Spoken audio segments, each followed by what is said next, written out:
Well, author and Madison native Andy Kutler is out with a new novel. His third book is a thriller based on presidential politics. The book is called Honorable Profession, a novel of American politics. Here it is, and Andy Kutler joins us now. Welcome back to Madison and Live at Four, Andy. Yeah, welcome home, Andy. Good to see you. Thanks so much. It's good to be here. Just to give some people some background, you are very well versed in the politics of this country. Just give us a little of your background. Sure.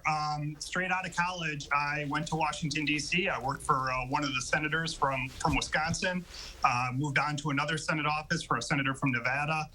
Then I went into the Secret Service for a little while as a congressional liaison, and I've been a consultant to the government for the last several years. So I've been in and around politics for coming up on 3 decades now. Wow. So in order to write a book about politics, do you have to have that kind of a background to make realistic political fiction? I think so. I think you want your characters and your story to be believable, relatable. I think you want your characters to be authentic, and because I think readers pick up on that. And to the extent that they can relate to some of the themes that you're driving at and some of the storylines that you're promoting, I think that really factors into the equation. So what was the inspiration for this book? It's a story, too, about a father trying to reestablish a relationship with his daughter. Sure. Well, it's the last several years, I think our country has been through a lot politically. And for me, as somebody who came to Washington as sort of a very young, idealistic individual, it's been very disheartening what's happened in our political system the last several years. And I wanted to address that. I'm a storyteller, so I wanted to address that through a work of fiction. But I think people will see a lot of current day issues and themes in the story. And of course, I wanted to write something hopeful as well. I kind of see our country as a little bit of at a crossroads right now. And I wanted to suggest that maybe there's a path out of this and a path forward that we can have a better political system. What do you hope people take away from reading the novel?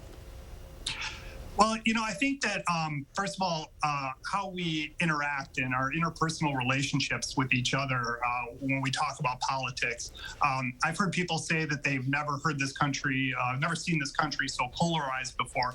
I'm not so sure that's true. When I was on Capitol Hill in the 1990s, it was pretty partisan.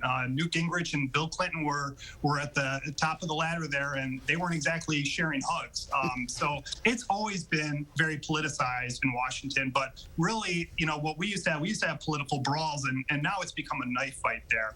And I think we just need to find a way to get past how personal and toxic the atmosphere has become. So that's what I'm hoping people take away as they see what these characters go through and the path that they take, that maybe we can do things a little differently and relate to each other in a little bit more humanely. So you think Washington is fixable?